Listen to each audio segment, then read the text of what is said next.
அந்த நாட்டை நீதி நெறி வழுவாமல் ஆட்சி செஞ்சுட்டு வராரு. சச்சந்த மன்னனுக்கு இப்ப கல்யாணம் ஆகுது. விசையை அப்படிங்கிற இளவரசிய அவர் கல்யாணம் பண்ணி தன்னுடைய நாட்டுக்கு ராணி ஆக்குறாரு. இப்ப தன்னுடைய நேரம் முழுக்க முழுக்க அவர் தன்னுடைய இல்லற வாழ்க்கைக்கு செலவிட ஆரம்பிக்கிறாரு.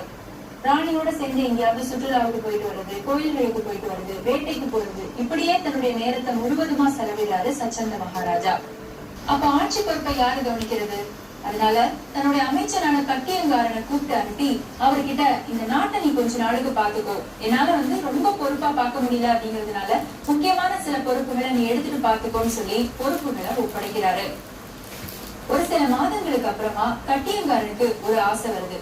இந்த நாட்டோட பொறுப்பை நம்ம தானே பாத்துட்டு இருக்கோம், நம்மளே இந்த நாட்டுக்கு அரசனானா என்ன அப்படிங்கிற ஆசையில கட்டியங்காரன் அதுக்கான முயற்சிகள்ல ஈடுபட ஆரம்பிக்கிறான். அந்த காவலாளிகள் எல்லார்கிட்டையும் போய் ராஜாவை பத்தி, ராஜாவோட பொறுப்பின்மையை பத்தி பேசி அவங்களுக்கு எல்லாருடைய ஆதரவை, நட்புறவை ஏற்படுத்தி அந்த மன்னர்களுடைய ஆதரவையும் தனக்கு வாங்கிக்கிறான். இப்போ ராஜாவை எதிர்த்து போர் புரியறதுக்காக தக்க தருணத்தை நோக்கி அவன் காத்துட்டு இருக்கான். இந்த பக்கம் புலி பதுங்கிறது பாயறதுக்கு தான் அப்படின்ற மாதிரி முன்னாடி முகத்துல சிரிப்போட, பின்னாடி மிகுந்த வஞ்சகத்தோட ராஜாவை நோக்கி அவன் காத்துட்டு இருக்கான். இது எதுவுமே தெரியாத ராஜாவும் ராணியும் சந்தோஷமா வாழ்ந்துட்டு இருக்காங்க. அப்படி இருக்கும்போது ஒரு நாள் ராணி விசையைக்கு ஒரு கனவு வருது. அது ஒரு விசித்திரமான கனவு. அந்த கனவுல விசையை என்ன பாக்குறாங்க அப்படின்னு பாத்தீங்கன்னா, ஒரு பெரிய அசோக மரம் இருக்கு. நல்ல செழிப்பான அசோக மரம், அது பச்சை பசேல்னு இருக்கு.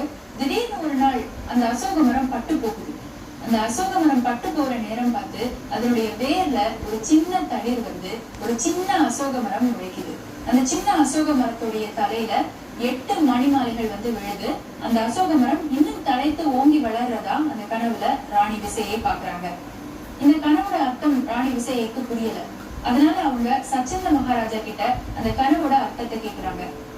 இந்த கனவை கேட்டதுமே சச்சந்த மகாராஜாவுக்கு ஓரளவுக்கு இதுல உள்ள அர்த்தங்கள் புரியுது.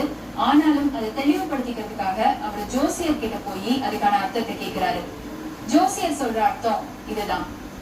அந்த பெரிய அசோக மரம் சச்சந்த மன்னனை குறிக்குது. அது பட்டு போறது மன்னனுக்கு வரப்போற மன்னனுடைய வாரிசை குறிக்குது.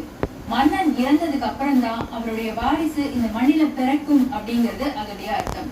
அந்த வாரிசு 8 பெண்களை மனம் முடித்து மீண்டும் இந்த ஏமாங்காத நாட்டை கைப்பற்றி நல்லபடியா ஆட்சி நடத்தும் அப்படிங்கிறது அந்த கனவுடைய அர்த்தம்.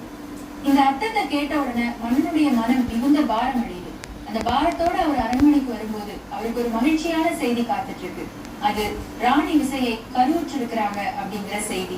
அந்த கனவு கொஞ்சம் கொஞ்சமா நிறைவேறிட்டு வர்றத உணர்ந்த மன்னன் உடனடியா அரசவையில இருக்கிற முக்கியமான நம்பிக்கையானவர்களை கூப்பிடுறாரு. அவங்க கிட்ட தன்னுடைய நாட்டுல இப்போ என்ன நடக்குது அப்படிங்கறத கேட்டு